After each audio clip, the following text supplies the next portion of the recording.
Salam, hər vaxtınız xeyir olsun, dəyərli izləyicilərimiz. Bax, hər həftə olduğu kimi bugün də evlərinizin qonağıyıq. İrs Media, İrsimiz adlı veriliş. Mən verilişə başlamazdan əvvəl istəyərdim hər dəfə olduğu kimi bugün də sizdən bir ricam, bir xahişim var. Bizim səhifəmizə abunə olmağı unutmayın.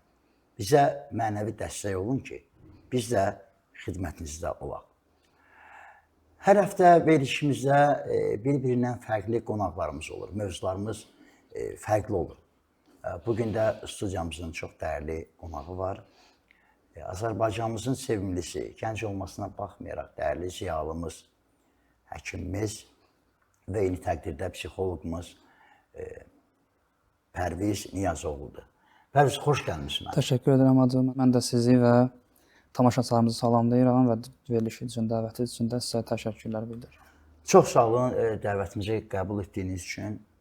Həkim, bugün bir neçə sualımız var ki, həm bu cəmiyyətə xeyirli olan, bugün cəmiyyətə faydalı olan və siz də ki, həkimlərin məsləhətindən böyük ehtiyacı olanların istəyi ilə mən bu sualları sizə ünvanlamaq istəyirəm. Belə insan sağlamlığı. İnsanın sağalmamasına səbəb nədir və bir insan sağalması üçün nələr onun üçün şərtdir və vacibdir? Bu sualın cavabını təkcə bir tibbi termin olaraq versək, qeyri-adekvat bir cavab olar. Çünki sual özü çox divergent, yəni çox şaxəli bir sualdır. Bu sahədə əsasən belə deyək də, ən optimal variant həkimi, tibbi dərmanı pisləməkdir. Həkim təcrübəsizdir, dərman keyfiyyətsizdir, yaxud da tibb faydasızdır. Amma biraz geniş baxsaq görərik ki, burada fərqli səbəblər var. Məsələn, bir şəxsin sağalmama səbəbi həm bioloji ola bilər, həm psixoloji ola bilər. Burada həm irfani məsələ var, fəlsəfi məsələ var, iman var, yaşadığın həyat mühit şəraiti var. Yəni bu səbəblərə görə heç bir həkim 100% bir xəstənin sağalması üçün qarantiya verə bilməz. Çünki gördüyümüz kimi təkcə tibbi termin deyil, hətta metafizika tərəflərinə də gedib çıxır ki, bunun səbəbləri ki, sağalmama səbəbi.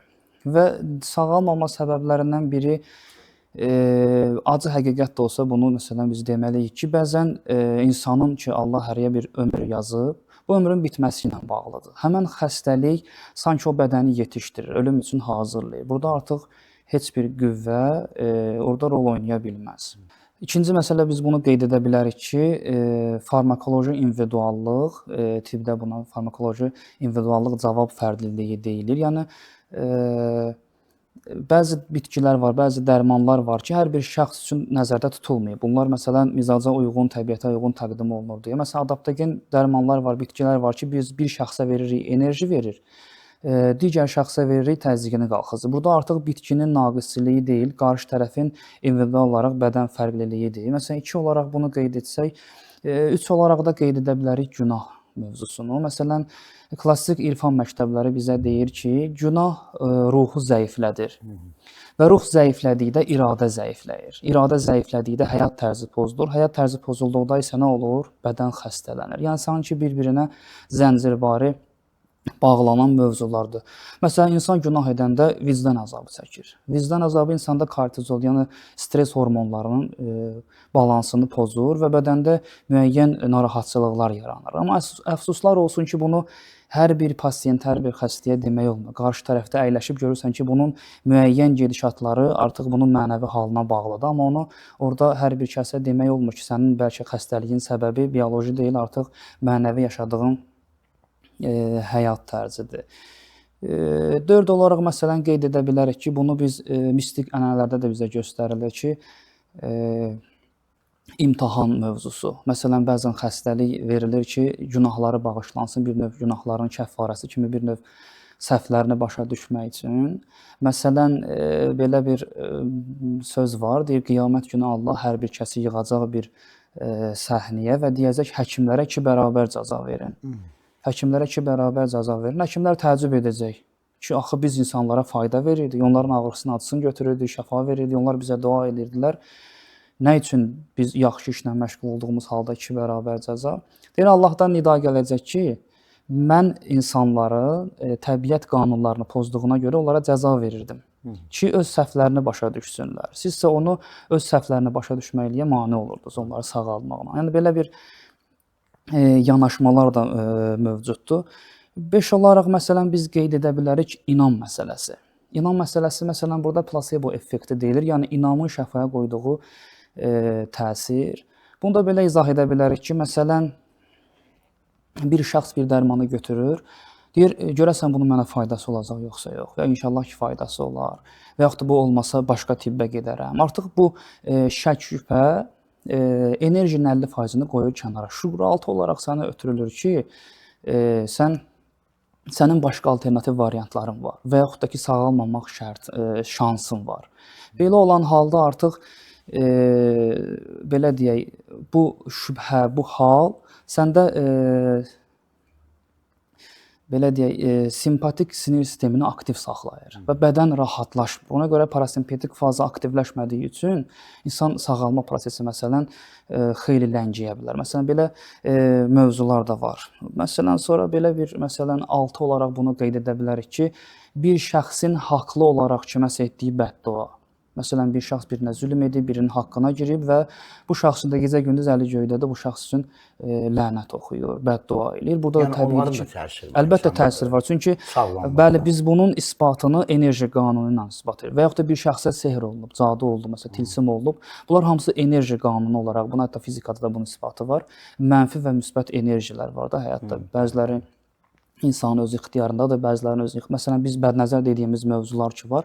Bədnəzərin kökü təəccübdən doğur. Harda təəccüb varsa, məsələn orada məsələn deyirəm ki, məsələn Mehdi bəy nə qəşəng kostyum olub. Təəccübün özü belə orada artıq bədnəzər var. Hətta mən özüm istədim və istəmədim və bəzən hətta insanın özünə belə öz gözü dəyə bilər.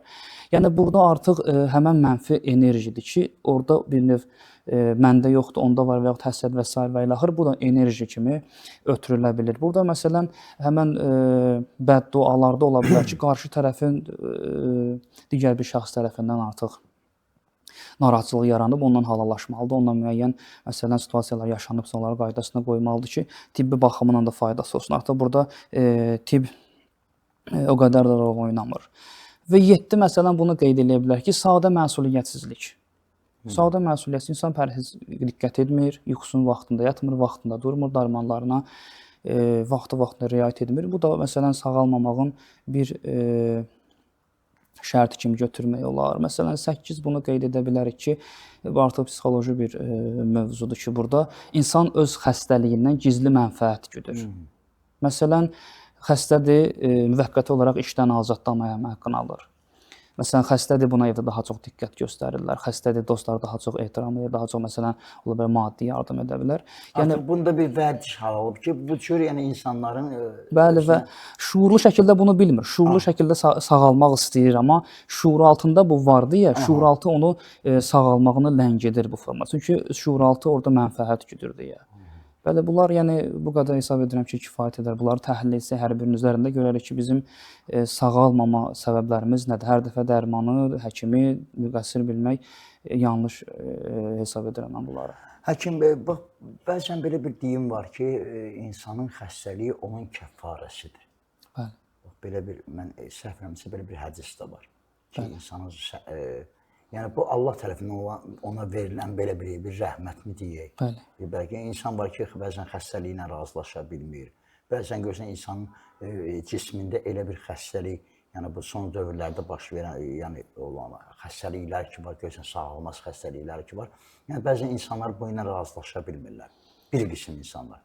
Amma bunu dərk etmək lazımdır ki, yəni bu Allahın onun üçün yazdığı bir dənə rəhmətdir ki, yəni bədənin kəffarəsi deyərlər insan. Ümumiyyətlə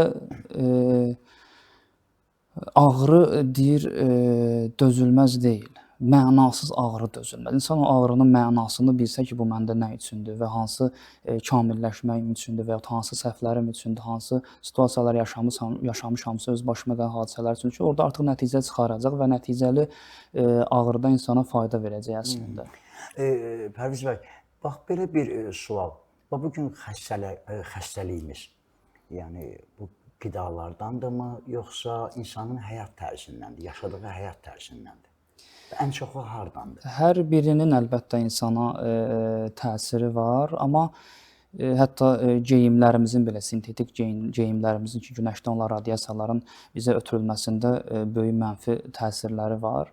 Amma ümumi şəkildə biz tibbi tərəfini götürsək, qidalarda böyük təsir var. Çünki belə deyək də,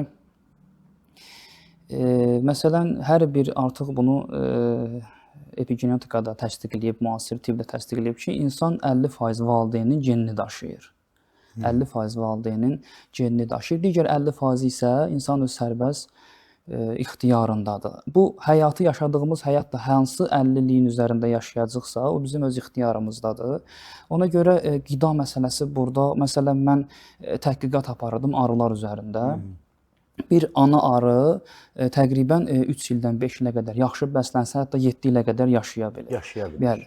Amma işçi arılar isə funksional olaraq qısırdılar və bunlar 1-2 maksimum yaxşı bəslənəndə 6 aya qədər sağ qala bilirlər. Ana arı öldükdə işçi arılar toplanır və bir sürfə qururlar. Bu sürfədə ana arı təyin edirlər. Həmən işçi arılardan ki, ömürləri məsələn deyək 2 həftədir. Və bu ana arı ki, bu işçi arını artıq təyin etdilər, ona arı südü verirlər. Yəni arı südü verirlər. Arı südü verdikdən sonra 2 həftəlik ömür olur 3 il, 5 il, 7 ilə qədər.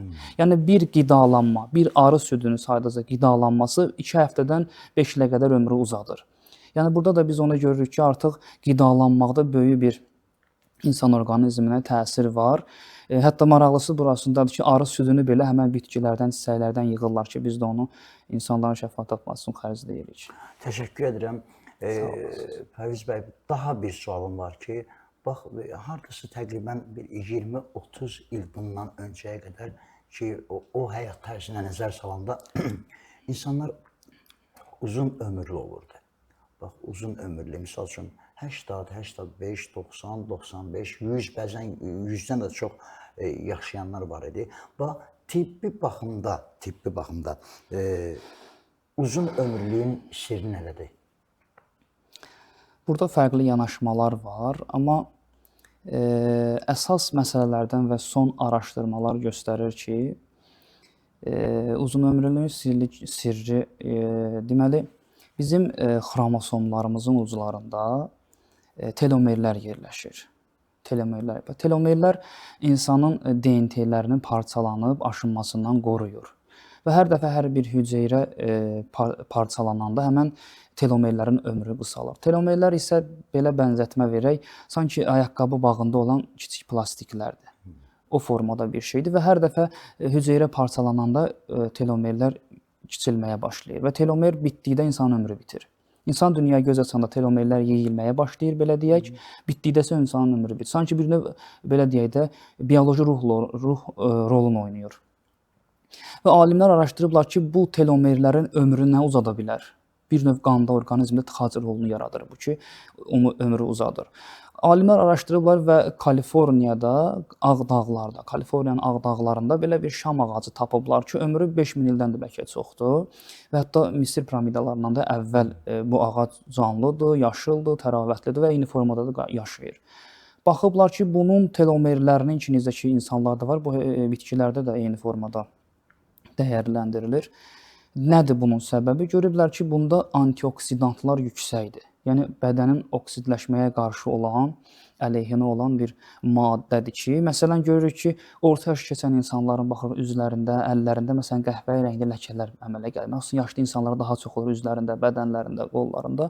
Həmən qəhvəyi rəngli ləkələr antioksidantın az olmasıdır bədəndə və bədənin oksidləşməsidir. Bir növ paslaşmasıdır, belə deyək də. Məsələn, biz almanı yarı bölsək, günəşin altına qoysa, bir oksigenlə təmasa buraxsa, görərik qısa müddət ərzində nə edib qəhvəyi rəngli rəng alıb. O demək ki, oksidləşib yəni. Amma onun üzərinə bir limon sıxa qoyaq eyni qaydada. Saatlarla məsələn bəzən qalar ki, amma onun rəngi oksidləşdirməz. Yəni burada da məsələ budur ki, antioksidantlar uzun ömürlülüyün sirri kimi açıqlanır. Bunlar da məsələn C vitamini kimi dəyərləndirilir və gilə meyvələrdə daha çox bunlar yüksəkdir meyvələrdə və ən çox rəngli meyvə tərəvəzlərdə. Hər bir şeyin ki, rəngi daha tündür, antioksidant gücü daha çoxdur. Məsələn, ağ alma, nisbətdə qırmızı alma və yaxud üzüm və s. və ilaxır. Bu formada rənglilər daha çox antioksidant gücə malikdir. Bitkilərdə isə yaşıl tərəvəzlə, yaşıl bitkilərdə isə bunun belə deyək, zəngin mənbəyi hesab olunur. Çox sağ olun həkim. Sağ olasınız. Allah can sağlığı versin. Amma Cümləmizin. bəzən belə deyək də, bax Azərbaycanımızın müəyyən bölgələrində, yəni əsasən də dağ zonalarında yaşayan insanlar bu çox müşahidə olunub ki, onlar uzun ömürlü. Yəni bu havanın da, bu gün yəqin ki, qidalanmanın da bu uzun ömürlüyə elə bilirəm ki, bir təsiri var. Əlbəttə ki, məsələn, nə qədər belə deyək, biz ictimaiyyət o baxımından ki, məsələn, artıq müəyyən zavodlar, məsələn, ev ətrafında məsələn işləyir, müəyyən maşınlardır, məsələn, müəyyən işıq stansiyalardır. Bunların hamısı insanın bədəninə belə deyək, mənfi təsirləri var. Hətta mən belə bir başlıqda bir məqalə paylaşmışdım. Torpaqla əlaqən kəsildiyi üçün xəstəsən. Yəni əvvəllər insan ayağının anatomiyasını araşdırıblar ki, torpaq üçündür bu. Və orada hər bir belə deyək də hüceyrələr var ki, orqanizmin müxtəlif hissələrinə müsbət təsirlərini göstərir. Amma bu dəqiqə bütün bizim torpağın əlaqəmizi kəsiblər. Baxın, evlərimizdə belə biz ayaqqabı ilə gəzirik, baxırız evlərimizdə məsələn müəyyən döşəmələr, parklarımızda döşəmələr, yollarımızda döşəmələr, hər bir yerdə demək olar ki, bizim torpaqla əlaqəmiz kəsiblər. Məsələn, evimizdə otururuq, müəyyən çıraqlar yanır, bu özü şüadır, məsələn, qidalanmağımız və s. Yay mövsümündə bu məsələn bu istirahətə dəniz kənarına gedəndə görürsün ki, insanlar bəzən torpaqla, saatlarla ayaqlarını quma qoyarlar. İnsanın mənfi avranı, mənfi enerjini alır və müsbət enerjini verir. Bəli, təbiətdə yaşamaqda bu formadadır ki, nə qədər təbiət qoynunda olsan, o qədər məsələn alimlərin bir araşdırmaları var idi ki, təzyiqlə bağlı. Təzyiqlə bağlı araşdırma aparmışlar ki, dəhşətli dərəcədə təzyiq olan vaxtda araşdırma gedib çıxıblar Uqandaya. Uqandada görüblər ki, insanlar anadan gəlmə, ölənə qədər təzyiqləri eyni olur. Uşaqlarla böyüklərin təzyiqi eynidir. Bunu araşdırıblar ki, bunun səbəbi nədir? Görüblər bitkisel sağlam qidalanmaq, spirtli içki içməmək səbəbləri, siqaret çəkməmək səbəbləri və ən əsası duz istifadə etmir bu. Duz məsələn insan orqanizminə zəruridir, amma mikroqramla çox az. Daha bizim kimi məsələn mən deyirəm arada bizim xalq yeganə xalqdır ki, yemək qarşısına qoyanda dadına baxmamış duz əlavə edir. Yəni bu da ki, çox məsələn bu nə baş verir? Məsələn duz bildiyimiz kimi 40% natriumdur, 60% xloriddir. Natrium bədənə daxil oldu, qana yüklənir, qan onu xaric eləməsi maye gətirir, bu formada təzyiq alır. Çox üzrəyəm, bəzən şəriətdə, dində peyğəmbər sünnətidir ki, hər kəs süfrədə duzla bismillah edin və sonda da duzla əlhəmdülillah. Yəni bu məsələyə aid deyil. Deyirəm ki, baxın, duzun səpilməsi miqdar məsələsi. Miqdar, mikroqram. Miqdar da dilin ucuna qoyulmaz. Bəli, mikroqram məsələsidir və ümumiyyətlə biz belə deyək, qədim təbabətdə orqanizmləri hissələrə bölürük. Məsələn, rəis orqan dediyimiz orqanizmlərimiz var ki, bizim biri ürəkdir, biri qaraciyərdir, biri beyindir məsələn. Bunlar rəis orqanlar gedir. Digərləri xadimə gedir, xadimənin belə xadimələrə gedir. Bunlar nə anlam daşıyır? Yəni üç rəis orqan idarəedicidir sanki. Və burada məsələ budur ki, bu üç orqanın hərəsinin qidası ayrıdır. Məsələn, ürəyin qidası nədir? Sağlam yağ. Sağlam yağ. Qaraciyərin qidası nədir? Sağlam duz. Məsələn, dəniz duzu hesab edə bilərik, dağ duzu hesab edərik buna.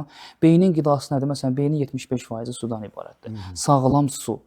Amma indiki baxsaq ki, indiki vəziyyətimizə yağlardır, müəyyən müdaxilələr olunur ki, kimyəvi yağlar istifadə edirik, duzlar da eyni qaydada, kimyasal duzlar da, su da eyni qaydada, mənbəyi bilinmir. Yəni məsələ budur ki, bunlara biz gərək diqqət etsək, bu rəis orqanları salamat saxlasaq, ondan sonra digər orqanlar da öz yerinə düşəcək. Burada dediyim kimi yenə də duz mikroqramla hesab olunur və biz hesab etdiyimiz kimi hər dəfə 1 qram, 3 qram, 5 qram mən belə hesab edirəm ki, insan orqanizmində böyük ziyanı var. Dəyərli həkim, çox sağ olun. Siz də sağ olun, təşəkkür Ayırdığınız vaxta görə sizə öz tərin təşəkkürümüzü bildiririk, minnətdarlığımızı bildiririk. Təşəkkür. Dəyərli izləyicilərimiz, bizə ayrılan vaxt sona yetir. Odur ki, sağlamlığınıza diqqət edin. Ab-ı havanızı qoruyun. Nə iman, nə din, nə də ki, öz sağlamlığınızı əldən verməyin. Gəlin həftənin bugünkü gününə qədər sizlərlə sağollaşıram. Sağ olun, salamat qalın.